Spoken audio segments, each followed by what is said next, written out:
O nosso assunto de hoje é sobre o amor. O amor tem poder para curar os relacionamentos. Nossa reflexão está baseada em Coríntios capítulo 13, todo o capítulo, mas eu queria me deter apenas no verso de número 4, 1 Coríntios 13, verso 4.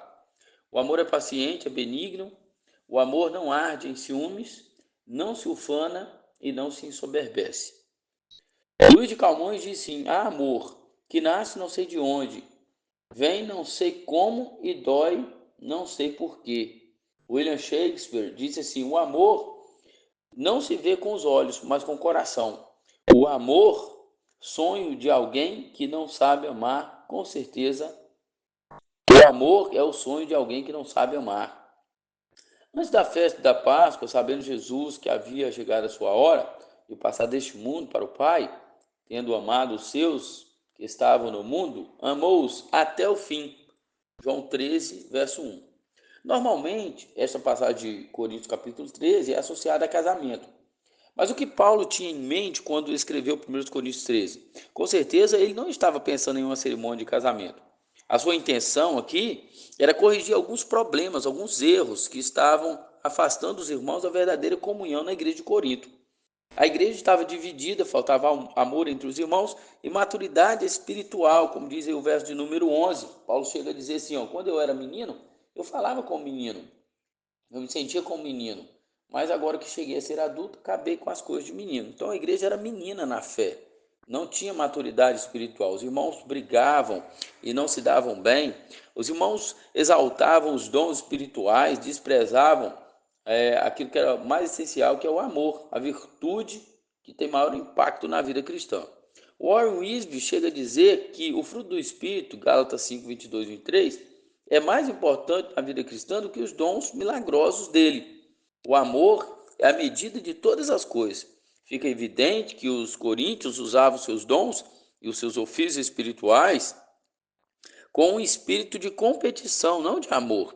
E a igreja estava dividida e a situação piorava, pois os mesmos dons espirituais que deveriam ser usados para edificar a igreja causavam mais mal do que bem.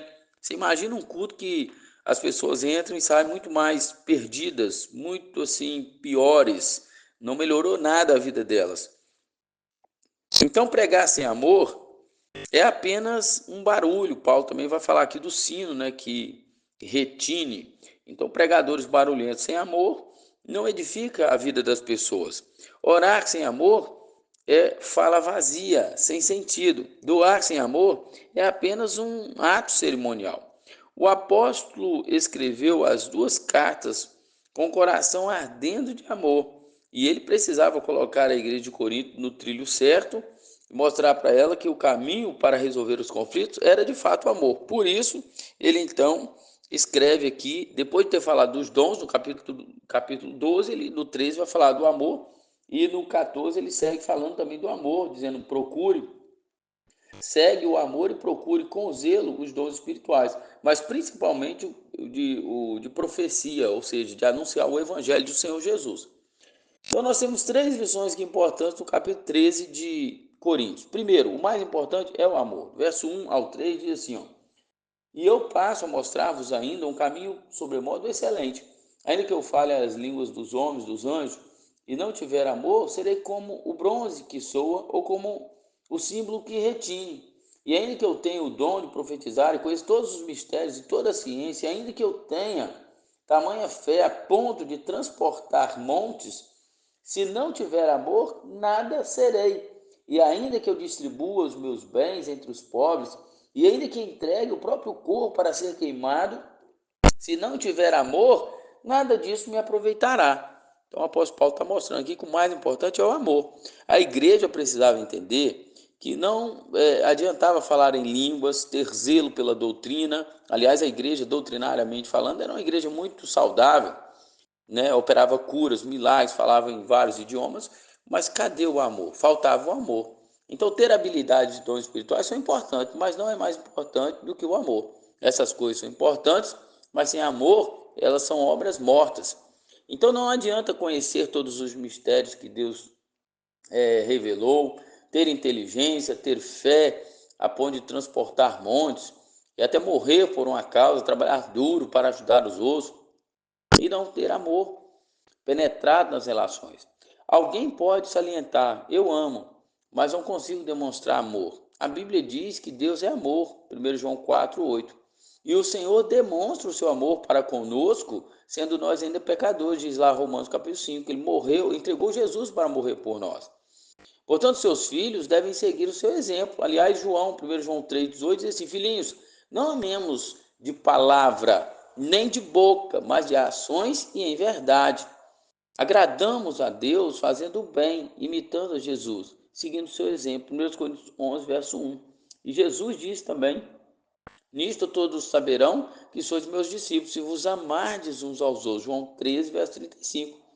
Os cristãos foram criados para as boas obras. Efésios capítulo 2, verso 10. Se nossas obras não glorificarem a Deus, tudo será em vão. A igreja em Éfeso, o Senhor falou, você tem que voltar ao primeiro amor, vocês perderam o primeiro amor. Apocalipse capítulo 2, é o que o Senhor falou lá. Eu tenho contra ti, porém, que de fato deixaste o teu primeiro amor. Então a pessoa não ama Deus, não ama a Bíblia, não ama estar na igreja com os irmãos, perdeu o primeiro amor, precisa se arrepender e voltar-se para o Senhor. A orientação do apóstolo Paulo foi muito clara: sede bondosos, tende compaixão uns para com os outros. Efésios capítulo 4, verso 32. Então, um ingrediente que não pode faltar na igreja do Senhor e nas relações é o amor. Em segundo lugar, o amor é eficaz na construção das relações. Capítulo 13, do 4 aí até o 7, diz o seguinte: o amor é paciente, benigno. O amor não arde em ciúmes, não se ufana, não se soberbece, não se conduz inconvenientemente, não procura os seus próprios interesses, não se exaspera, não se ressente do mal, não se alegra com a injustiça, mas se regozija com a verdade. Tudo sofre, tudo crê, tudo espera, tudo suporta. Então o Espírito Santo usa o amor para edificar a igreja. O Espírito Santo põe amor no coração dos servos de Deus. Por este motivo, os dons só têm efeito se forem feitos ou realizados com amor. A saber, o saber ensoberbece, mas o amor edifica. Paulo chega a dizer isso em Coríntios capítulo 8, verso 1. O amor, ele edifica. O saber ensoberbece. Às vezes a pessoa se orgulha, né, dos dons que tem e se esquece daquilo que é essencial, que é o amor. Em Coríntios 14, 16, Paulo também escreveu assim, ó: façam tudo com amor. Devemos nos encher do amor, pois ele é o vínculo da perfeição. Colossenses 3,14. No amor não há ciúmes, nem mágoa, nem ódio, nem rancor, nem ressentimento, nem raiz de amargura. O amor cancela a dívida, sabe? A pessoa às vezes não te perdoa, mas você perdoa em nome de Jesus. Jesus falou isso em Mateus capítulo 6. Se não perdoarmos aos nossos ofensores, Deus também não nos perdoará. Aliás, a oração do Pai Nosso mostra isso no final dela, né? Perdoa as nossas ofensas, assim como nós perdoamos a quem nos tem ofendido. Capítulo 6, ali, a partir do verso 13, 14, por aí afora. Então, a Bíblia mostra a diferença na relação de quem serve a ele e daquele que não serve. Por exemplo, essas são as obras da carne, de uma pessoa que não conhece a Deus. E aí Paulo diz assim em Gálatas 5, as obras da carne são evidentes, a saber, imoralidade, impureza, indecência, idolatria, feitiçaria, inimizade, rivalidade, ciúmes, ira, ambição egoísta, discórdia, partidarismo, inveja, bebedeiras, orgias, coisas semelhantes a essas, contra as quais eu vos previno, como já vos preveni antes. Os que as praticam não herdarão o reino de Deus. Gálatas 5, 19 ao 21. Agora, o fruto do Espírito é apresentado assim, mas o fruto do Espírito é o amor, a alegria, a paz, paciência, benignidade, bondade, fidelidade, amabilidade, domínio próprio. Contra essas coisas não existe lei. Gálatas 5, 22, 23. O amor verdadeiro procura o bem do outro. E esse amor pode ser visto na vida de Cristo e dos homens e das mulheres que serviram também ao Senhor, que se entregaram ao Senhor e até morreram por amor da causa do Senhor, pelo Evangelho e pelos outros. Então, não pode faltar esse ingrediente fundamental na vida dos irmãos e da igreja, de uma comunidade verdadeira, o amor. O amor cristão, ele deve mover os nossos corações. Em terceiro lugar, o amor dura para sempre. Verso de número 8 até o 13 diz o seguinte: o amor jamais acaba, mas havendo profecia desaparecerão, havendo língua cessarão, havendo ciência, passará. Porque em parte conhecemos e em parte profetizamos. Quando, porém, vier o que é perfeito, certamente está falando de Cristo aqui. Quando Cristo vier e ele é perfeito, então o que é em parte será aniquilado. Ou seja, um dia estaremos com o Senhor e seremos libertos de todo pecado, todo ressentimento, tudo aquilo que aprisiona, que atrapalha as relações. Aí ele diz: quando eu era menino, falava como menino. Um novo na fé, um novato na fé, talvez não significa necessariamente que seja uma pessoa novo de idade, porque às vezes tem pessoas velhas na igreja que ainda não aprenderam a se comportar, agem como meninos. Paulo está dizendo: quando eu era menino, quando eu não era crente, quando eu não era servo de Deus, eu agia como um menino, eu me sentia como um menino, eu falava como um menino. Mas quando eu cheguei a ser homem, eu desisti das coisas próprias de menino. Ou seja, eu mudei de fase. Sou um adulto espiritualmente falando. Aí 12 diz assim: porque agora vemos como espelho, obscuramente. Então veremos face a face, agora conheço em parte, então conhecereis como também sou conhecido. Agora, pois, permanece os três: a fé, a esperança e o amor. Estes três são importantes, porém o maior destes é o amor. Paulo diz aí: então os dons são importantes e foram distribuídos no corpo com a finalidade de edificar a igreja, como diz Efésios capítulo 4, do 11 ao 16. Se a pessoa tem algum dom e esse dom não está edificando a igreja, o seu trabalho está sendo mais para o mal do que para o bem. Enquanto nós estivermos na terra, nós teremos que fazer uso dos nossos dons para o bem da igreja, para o bem das pessoas, para o bem do ser humano, da obra, para o bem do evangelho. Portanto, nós precisamos contar com a parceria de irmãos sábios, generosos, cheios de fé, de conhecimento, de amor, de boas obras, de que tenha todas as virtudes do amor, as virtudes importantes do amor. Essa pessoa sim faz bem, porque ela edifica a igreja, ela fala a verdade, ela sofre com os que sofrem, ela chora com os que choram, ela se alegra com os que se alegram. O amor nunca falha. O amor jamais é vencido, diz o verso de número 8. O perfeito amor foi cravado na cruz do Calvário. O amor é Jesus. Jesus é a essência do amor. Ele veio mostrar isso na prática. Por toda a eternidade, os salvos vão amar o Pai, o Filho e uns aos outros. Portanto, agora permanecem estes três. Paulo reitera: a fé, a esperança e o amor. No céu, nós não precisaremos ter fé. Veremos o que nós estamos crendo agora. No céu, nós não precisaremos ter esperança. Tudo está concluído, mas o amor sim. O amor vai permanecer entre os irmãos, o amor vai permanecer no coração daquele que realmente recebeu o amor, que é o Senhor. Mas o maior destes é o amor. O mais importante é o amor. Você pode ter dom, você pode ter habilidade, você pode querer fazer, mas se você não ama a Deus, não ama as pessoas, não, isso é considerado palha. Em Coríntios capítulo 3, Paulo chega a dizer que muitas obras vão ser queimadas e não vão resistir ao fogo. Se você entende o amor bíblico e conhece a Deus, você vai obedecer os seus mandamentos. E o mandamento de Deus é muito claro: é amar a Deus sobre todas as coisas e o próximo como você ama você mesmo. Então a ordem de Deus para os seus filhos é muito clara: amarás, amados, amemos uns aos outros, porque o amor é de Deus, e todo aquele que ama é nascido de Deus e conhece a Deus. E aquele que não ama não conhece a Deus, porque Deus é amor. 1 João 4, 7 e 8. O apóstolo Paulo relata que muitas pessoas na igreja de Corinto já estavam fracas e outros estavam doentes e estavam morrendo. 1 Coríntios 11, verso 30 fala isso. E por que isso estava acontecendo?